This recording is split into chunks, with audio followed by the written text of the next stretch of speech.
모든 것을 다 잘 알면 참 좋을 텐데 잘 알지 못하면 항상 좀 불편함을 겪게 되는 것 같아요. 오늘 우리가 읽은 이 본문의 말씀을 가지고 고엘의 권리를 포기하지 마세요라는 그러한 제목으로 말씀을 전하려고 합니다. 우리가 룻기의 말씀을 통해서 우리가 생각해야 되는 것은 그것은 결국 무엇이냐면 이 가문을 기업을 잇는다고 하는 여기에 초점을 맞춰야 될 겁니다. 왜냐하면 룻기를 읽으면서 우리가 제일 처음에 기업을 이을 자들이 다 사라지는 것을 봤습니다. 그죠? 엘리멜렉이나 말론이나 기련이나 아버지와 두 아들이 다 죽었습니다.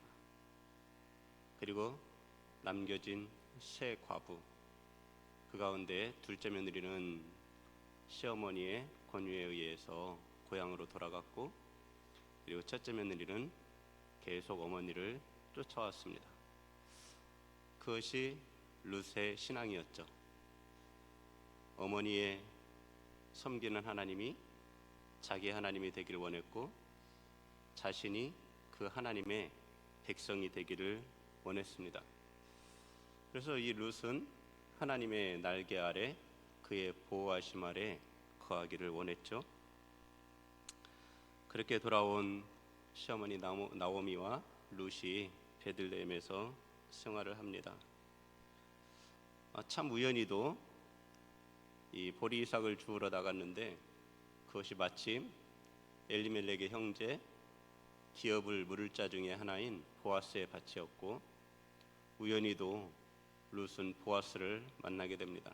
그리고 보아스에게 은혜를 입게 되죠. 그리고 나오미는 이 보아스가 룻에게 베푼 그러한 은혜를 생각하면서 룻에게 이제 평안히 거할 수 있는 그러한 자리를 마련해 주어야 되겠다 하는 마음의 결심을 하고 룻을 타작마당이 끝나는 날에 보아스의 집으로 보내 그 타작마당에서 보아스가 잠들었을 때에 그 발치 이 겉옷 안으로 들어가서 보아스의 발치에 누우라고 그렇게 시어머니가 알려주었죠. 그리고 룻은 시어머니가 명하는 대로 다 했습니다. 보아스가 잠자다가 한밤중에 보니까 자기 발치에 누가 있단 말이죠. 그리고 보았더니 룻이었어요. 깜짝 놀랐죠. 그런데 룻은 보아스가 자기의 기업 물을 자가 되어 주었으면 하는 그러한 바람을 전했습니다. 그리고 보아스는 그것에 대해서 그렇게 하겠다. 그렇지만 나보다 먼저 앞선 사람이 있으니, 그러니 그가 기업을 물이지 않겠다고 그러면 내가 너에게 다 기업 물을 자의 책임을 다하겠다. 이렇게 하고는 룻을 시어머니에게 돌려보냈습니다. 날이 밝자 보아스는 성문 앞으로 갔습니다. 성문 앞은 언제나 재판이 벌어지는 장소였죠. 당시에 재판이 벌어지는 곳이었습니다. 그리고 그 성문 앞에는 그래서 언제나 장로들이 그곳에 앉아 있었죠. 보아스가 성문 앞으로 가서 장로 10명을 청했습니다. 그리고 그곳에 앉아 있었는데 마침 보아스가 말하던 그 기업 물을 자가 지나가는 것을 보게 되죠. 보아스가 그를 불렀습니다. 아무개여 이리로 와서 앉으라. 그가 와서 앉았죠. 그리고는 보아스가 그 이야기를 시작합니다. 장로들과 그 기업 물을 자 1순위의 그 사람 앞에서 말을 합니다. 모압 지방에서 돌아온 나오미가 우리 형제 엘리멜렉의 소유지를 팔려 한다. 근데 너가 기업 물을 자의 우선순위에 있으니까 너가 그 기업을 사라. 그렇게 이야기를 했죠. 그랬더니 이 아무개, 이름도 없는 아무개가 그렇게 하겠다고 합니다. 왜 그랬을까요? 나오미는 늙었고 그리고 그 기업을 사면 곧 뭐예요? 그냥 자기의 것이 될 거 아니에요? 나오미가 자식을 낳겠습니까? 그럴 리가 없잖아요. 다 늙으신 어머니인데. 그래서 아무개가 그렇게 하겠다 말합니다. 사겠다. 근데 보아스가 얘기를 하죠.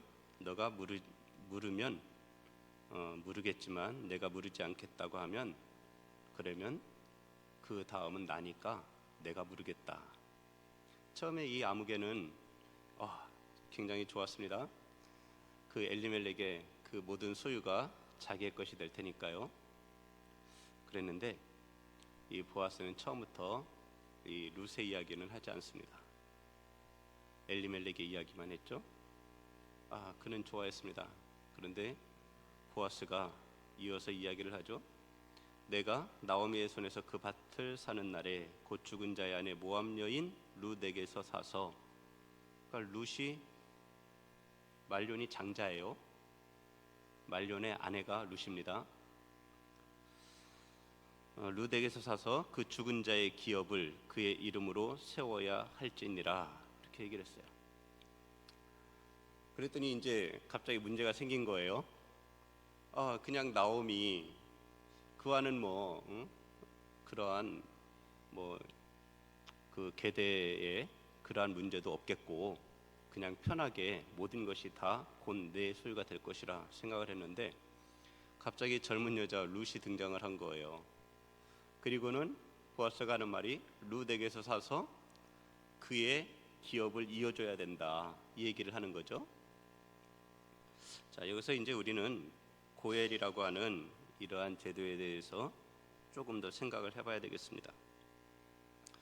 먼저 우리가 고엘에 대한 말씀을 나누기 전에 여호와의 기업이라고 하는 것이 과연 무엇일까, 그것에 대해서 한번 생각을 해보는 것이 필요한 줄 압니다. 여호와의 기업. 여호와의 기업은 뭘까요? 이들에게 있어서 여호와의 기업은 아무리 그래도 이제 우선은 땅이라고 생각을 할 겁니다. 그죠? 땅. 근데 이제 몇 가지를 더 생각을 해봐야 됩니다. 저는 여호와의 기업이라고 말할 때 전 네 가지를 한번 생각을 해봤어요. 첫 번째는 하나님께서 통치하시고 그의 백성들이 거하는 나라다, 이렇게 정의할 수 있다고 보았습니다. 우리가 사무엘상 26장 19절에 보면은 이 다윗이 하는 말이 나옵니다. 사울에게 하는 말인데요. 내 주 왕은 이제 종의 말을 들으소서. 만일 왕을 충동시켜 나를 해하려 하는 이가 여호와시면 여호와께서는 재물을 받으시기를 원하나이다마는 만일 사람들이면 그들이 여호와 앞에 저주를 받으리니 이는 그들이 이르기를 너는 가서 다른 신들을 섬기라 하고 오늘 나를 쫓아내어 여호와의 기업에 참여하지 못하게 함이니이다, 이렇게 다윗이 말하거든요. 그러니까 결국은 뭐예요? 하나님의 통치 가운데에서 떠나는 겁니다. 하나님의 통치 안에 있으면은 그것은 여호와의 기업 안에 있는 것이지만 하나님의 통치를 벗어나게 되면 여호와의 기업에서 떠나게 되는 거다, 이렇게 생각하고 있는 다윗의 모습을 볼 수가 있죠.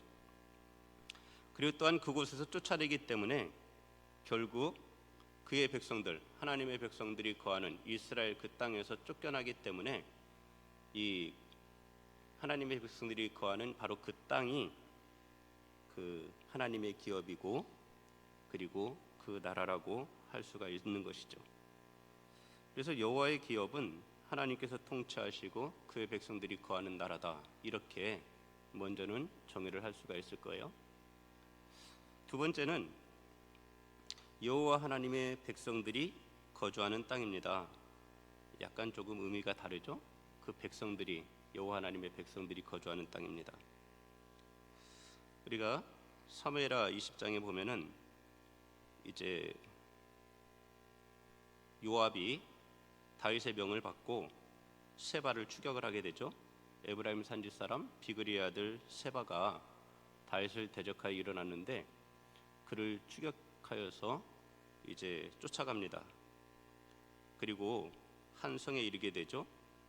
그리고 그 성에 이르게 되었을 때에 이 한 여인이 나와서 이 요압에게 말을 하죠. 당신은 어찌하여 여호와의 기업을 삼키고자 하시나이까? 그러니까 그 여호와의 기업이라고 하는 것이 지금 무엇을 말하냐면 그 성을 얘기하는 거예요.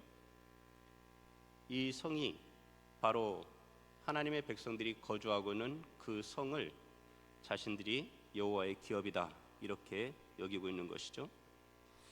그러니까 바로 그 하나님의 백성들이 거주하고 있는 그 땅이 바로 여호와의 기업인 것이죠.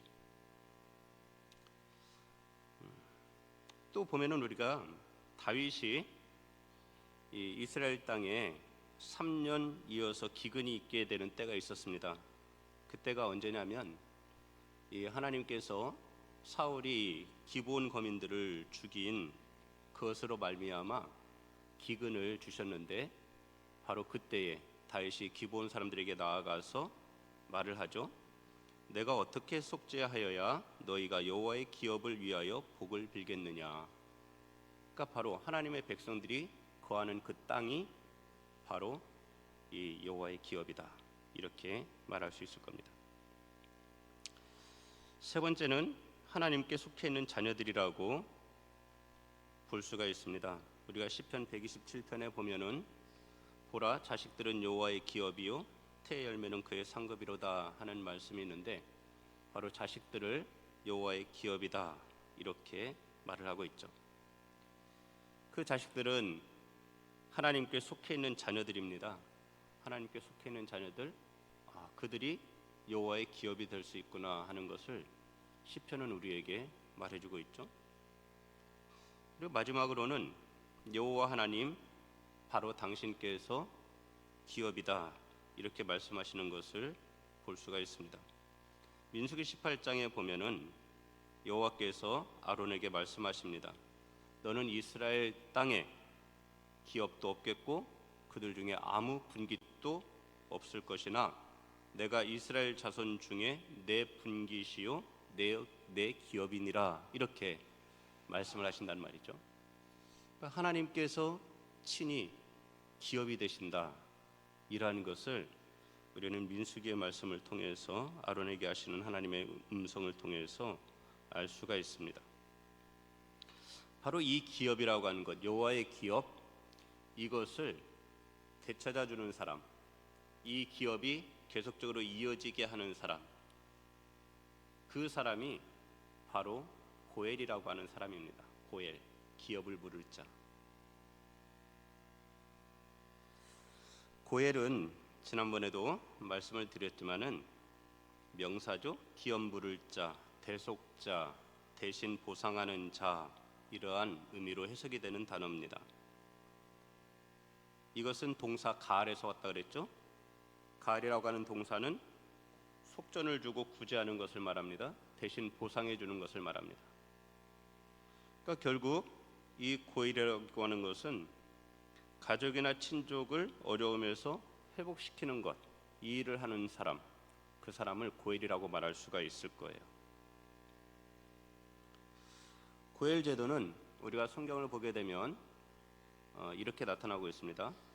하나는 형사취수법이라고 하는 거죠.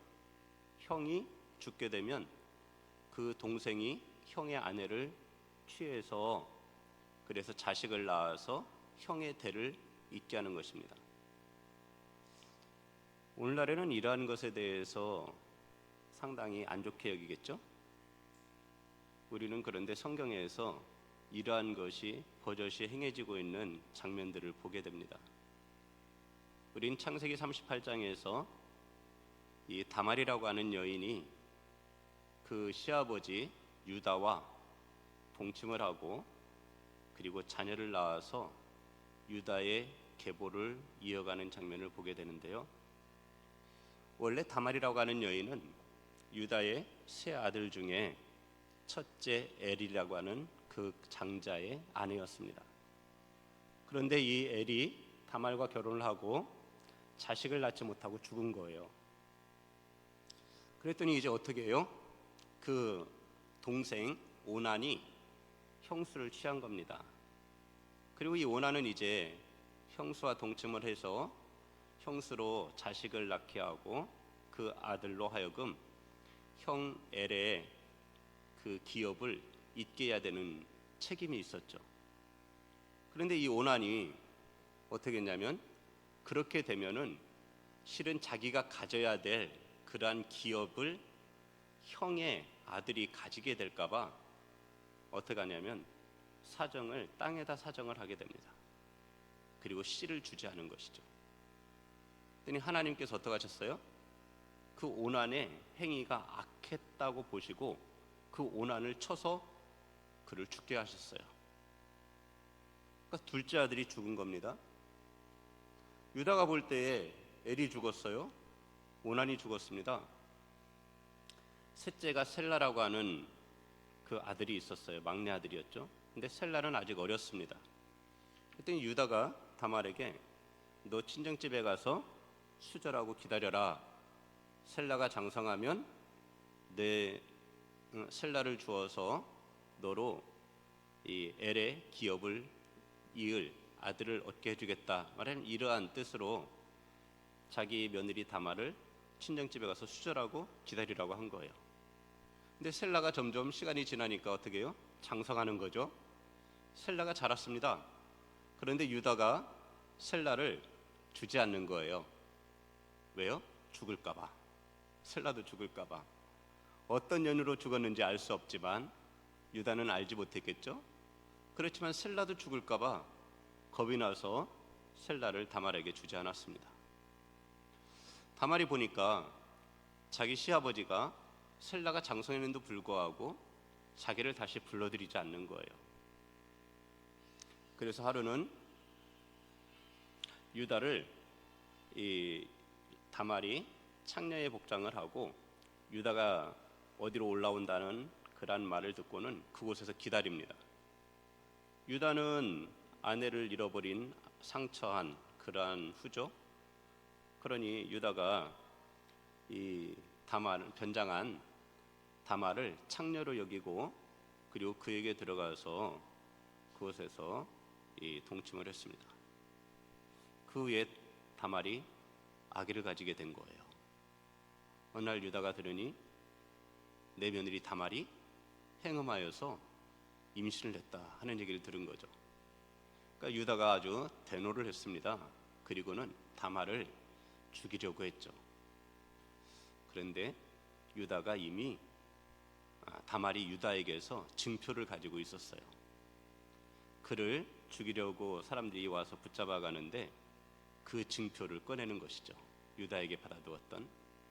그리고 이것이 누구의 것인지 확인해 보라는 거예요. 유다가 보니까 자기 것입니다. 어떡하겠어요? 나보다 낫다.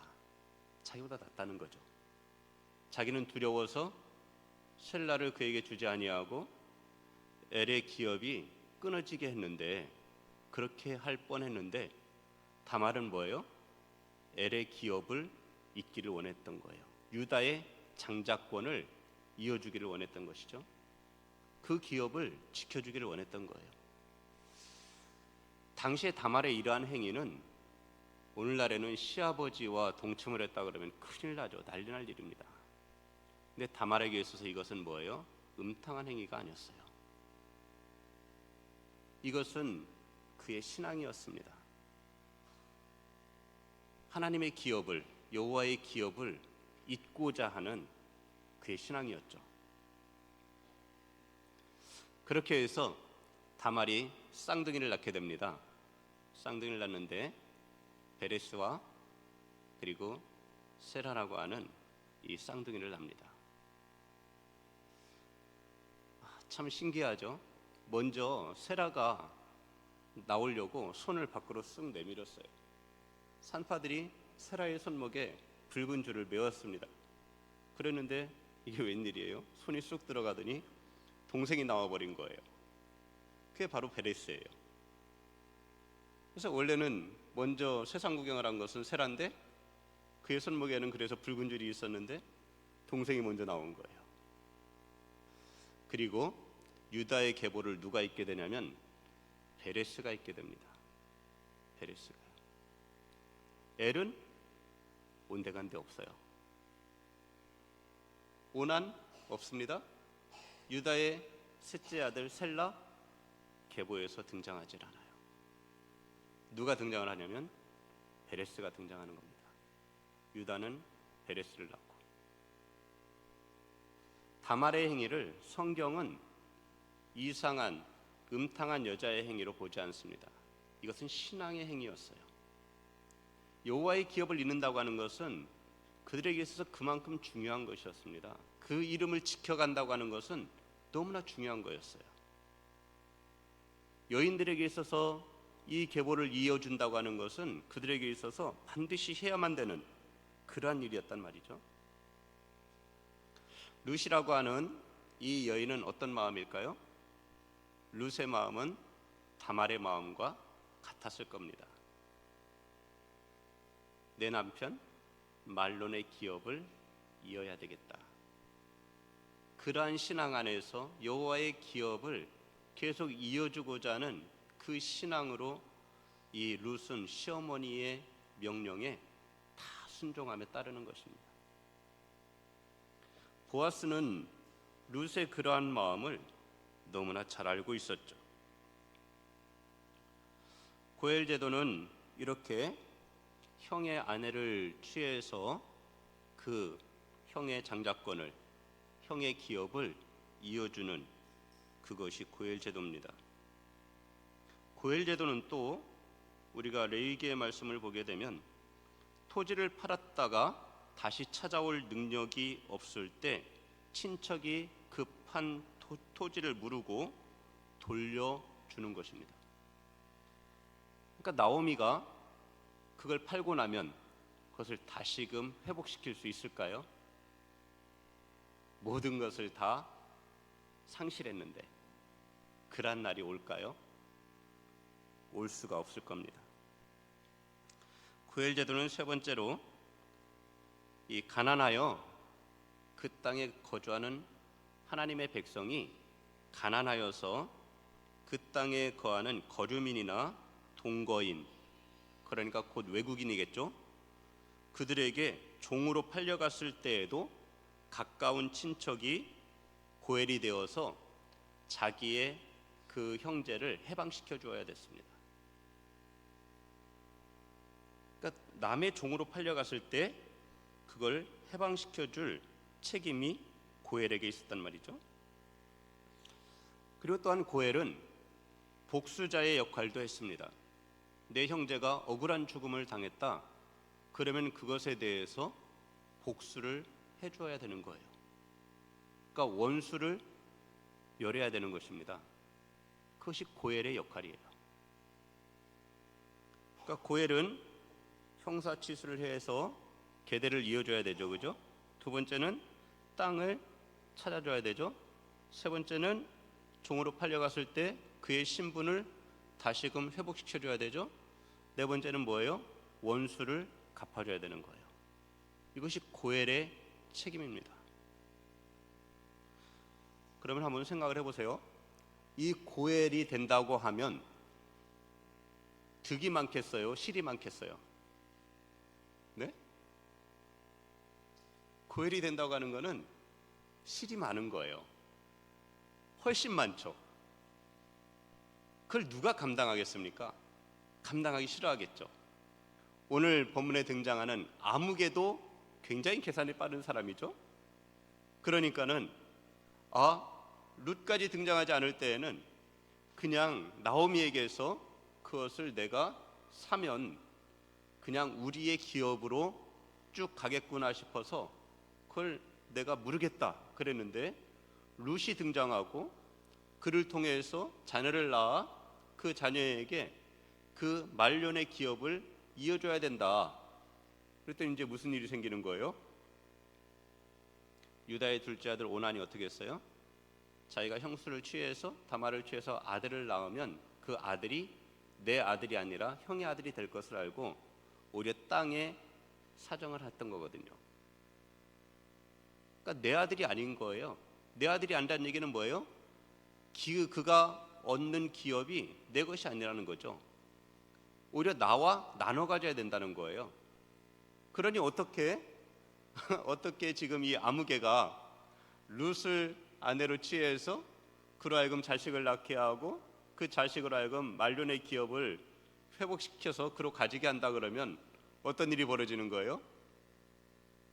더 많은 것을 자기가 돈 주고 그걸 사야 되는데 그걸 줄 때는 돈을 받고 파나요? 아니거든요. 그냥 줘야 되는 거예요. 그러니 이득이에요? 손해예요? 손해죠. 그러니까 이 아무개가 하는 말이 무엇이었습니까? 6절에 보니까 나는 내 기업에 손해가 있을까 하여 나를 위하여 물으지 못하노니 내가 물을 것을 너가 물으라. 나는 물으지 못하겠노라. 야, 참 계산이 빨라요, 그죠? 그래서 이 아무개가 기업 물을 자의 권리를 포기합니다. 자기에게서 손해가 있을까 봐. 여러분은 어떻게 하시겠어요? 나에게 이러한 고엘로서의 책임을 감당해야 될 순서가 돌아왔다. 그럼 어떻게 하실 거예요? 누구예요? 누가 하신다 그랬어요? 장로님 하시겠답니다. 이것은 영광스러운 일입니다. 손해는 나겠지만 그러나 하나님의 말씀에 순종하여 그 말씀을 따라 지켜가면 누가 복을 주시냐면 하나님께서 복을 주시는 거죠. 우리의 생사화복을 주장하시는 이가 누구예요? 여호와 하나님이십니다. 죽이기도 하고 살리기도 하시고 부하게도 하시고 가난하게도 하시고 높이기도 하시고 낮추기도 하시는 그 하나님이 바로 우리의 섬기는 하나님이란 말이죠. 당장에는 손해가 날 것 같아요. 근데 어떤 사람들은 자기의 모든 것을 다 팔아서라도 자기의 이름을 남기기를 원하는 사람들도 있어요. 그 이름을. 여러분, 예수님의 족보상에 여러 여인이 등장을 하죠. 몇 명의 여인이 등장합니다. 4명. 그런데 그 가운데 등장하는 여인의 이름이 누굽니까? 처음에 다말이 나와요. 그죠? 다말이 나옵니다. 그 다음에 누가 나와요? 라합이 나옵니다. 라합이 나와요. 여러분, 다말은 가나안 여자였어요. 라합도 가나안 여자였습니다. 그 다음에 누가 나와요? 룻이 나와요. 룻은 누구예요? 모압 여자예요. 다말이 음탕한 여자였다면 거기에 그렇게 들어갈 수 있었을까요? 라합이 성경의 기생으로 이렇게 나오고 있는데, 그런데 이 여자가 정말 음탕한 여자였다면, 그리고 신앙이 없는 사람이었다면 그 족보에 들어갈 수 있었을까요? 여리고의 모든 사람들이 이스라엘 백성들을 두려워해서 성문을 꼭꼭 걸어 잠그고 있을 때 이 라합은 어떻게 한 사람이에요? 그 하나님이 이 성을 정복하실 거라는 걸 알았어요. 그리고는 자기의 생명을 구해주기를 구했단 말이죠. 그리고 이 라합이 나중에 누구와 결혼을 합니까? 살몬이라고 하는 사람과 결혼을 합니다. 살몬과 라합 가운데에서 그 사이에서 나온 아들이 누군지 아세요? 그가 보아스예요. 여러분, 너무나 놀랍지 않습니까? 룻기의 말씀을 가만히 읽으면 여호와의 기업을 이어간다고 하는 것은 하나님을 향한 절대 신앙의 소유자가 아니면 이 기업을 이어갈 수 없다는 것을 우리에게 보여주고 있어요. 하나님을 향한 절대 신앙.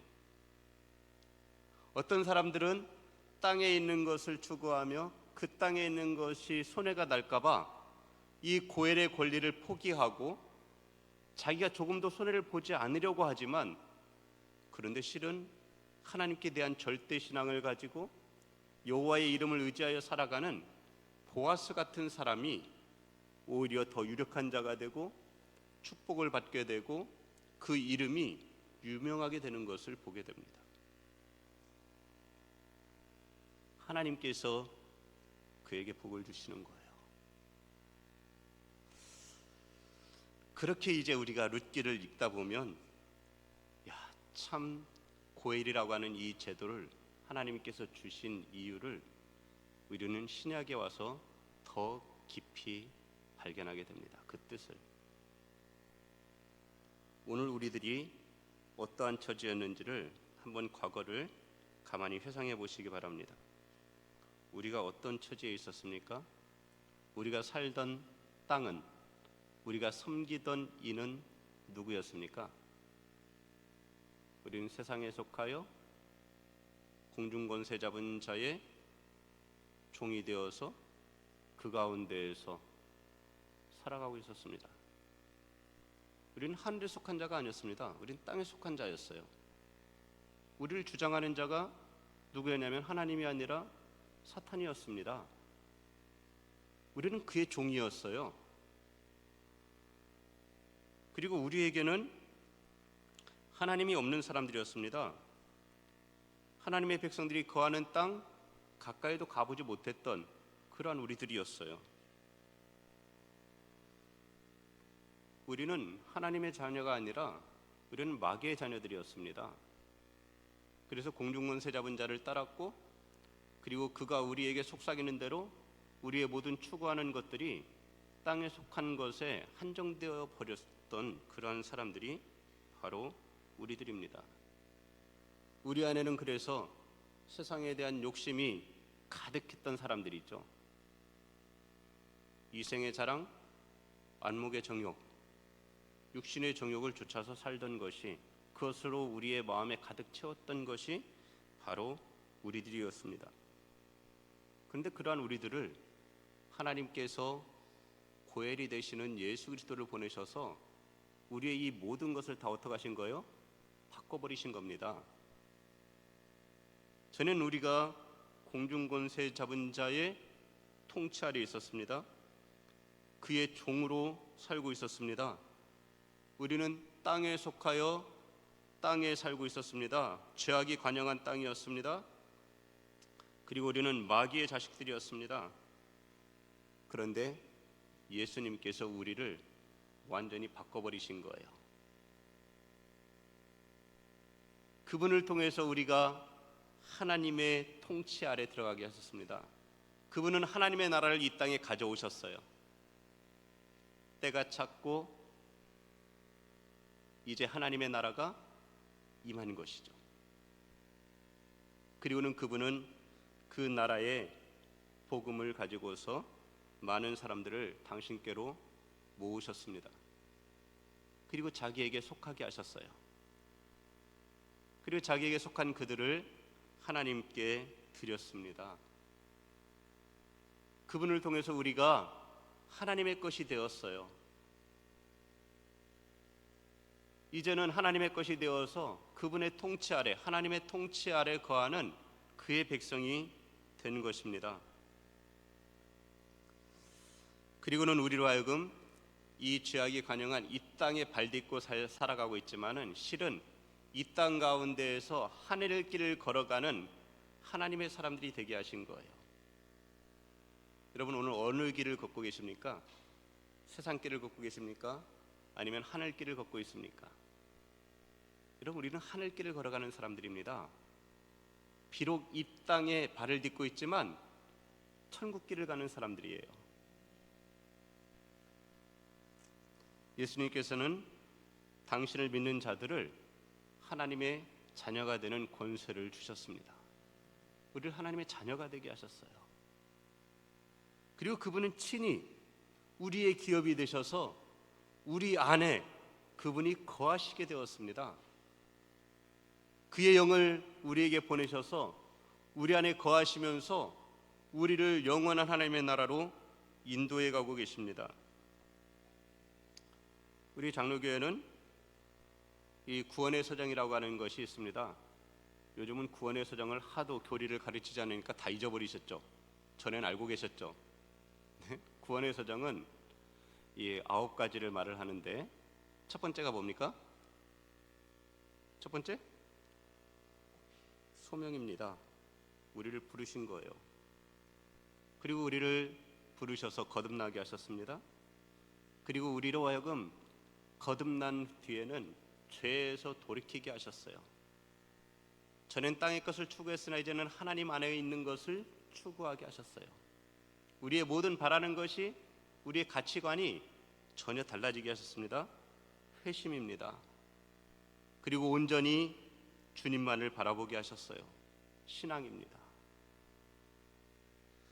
그리고 성령께서는 항상 우리 안에 계속해서 예수 그리스도로 말미암는 구원의 역사, 그 우리를 의롭게 하시는 칭의의 역사를 날마다 우리 안에 이루시는 겁니다. 그의 보혈로 우리를 씻으시고 그의 의의 옷을 항상 우리에게 입혀주시는 것이죠. 그래서 날마다 우리에게 너는 의로운 하나님의 자녀야, 그것을 늘 들려주시는 거예요.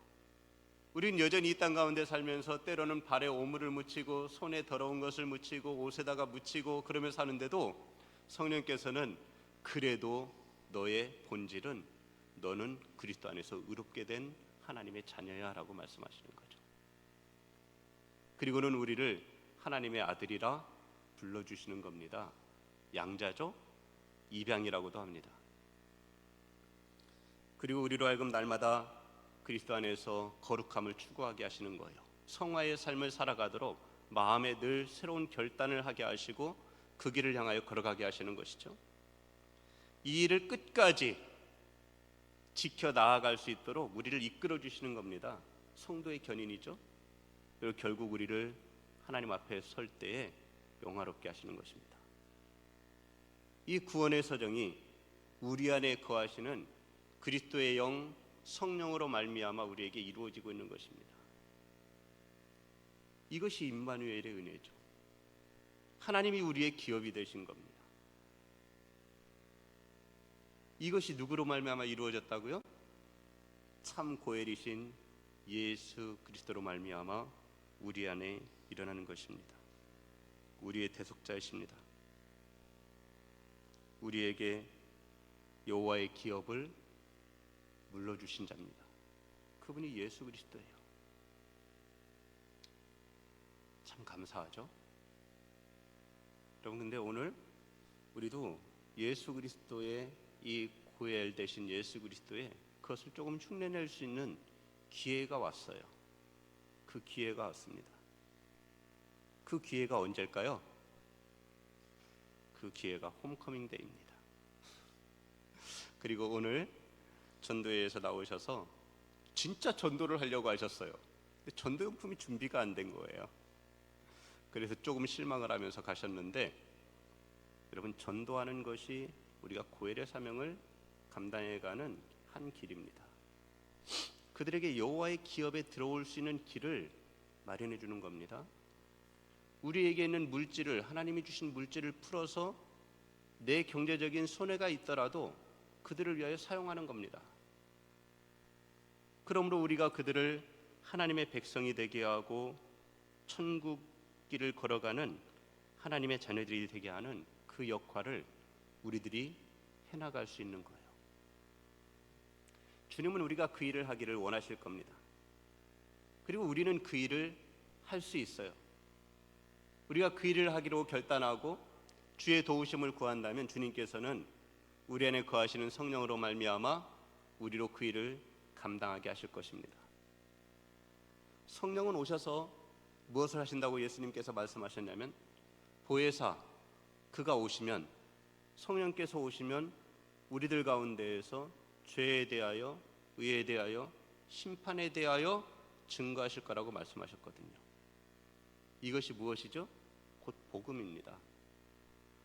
우리가 주의 복음을 들고 나아가 전하기를 원하며, 그렇게 우리가 주를 의지하고 나아갈 때 성령께서 우리의 입술을 통해서 죄에 대하여, 의에 대하여, 심판에 대하여 증거하게 하실 줄 믿습니다. 그것이 우리가 오늘 고엘의 사명을 감당하는 것입니다. 이것이 얼마나 영광스러운 일이에요. 하나님께서 이 전도자의 직무를 잘 감당한 사람들을 뭐라고 하셨어요? 다니엘서에 보면 많은 사람을 옳은 대로 돌아오게 한 자는 하늘에서 별처럼 빛나게 하시리라는 거예요. 우리에게 이 영광을 주신다는 것입니다. 전 여러분들이 오늘 보아스를 닮아 고엘이 되기를 축복합니다.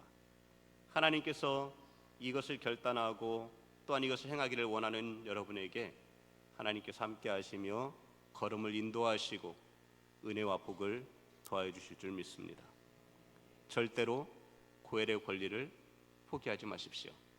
조금 손해가 난다고, 내 시간이 손해난다고, 물질이 손해난다고 포기하지 마십시오. 포기하면 아무것도 없습니다. 그러나 그것을 포기하지 않으면 하나님이 함께 하시며 도우시는 것입니다. 여러분 모두가 하나님의 복을 누리시는 고엘이 되시기를 예수님의 이름으로 축복의 말씀을 드립니다.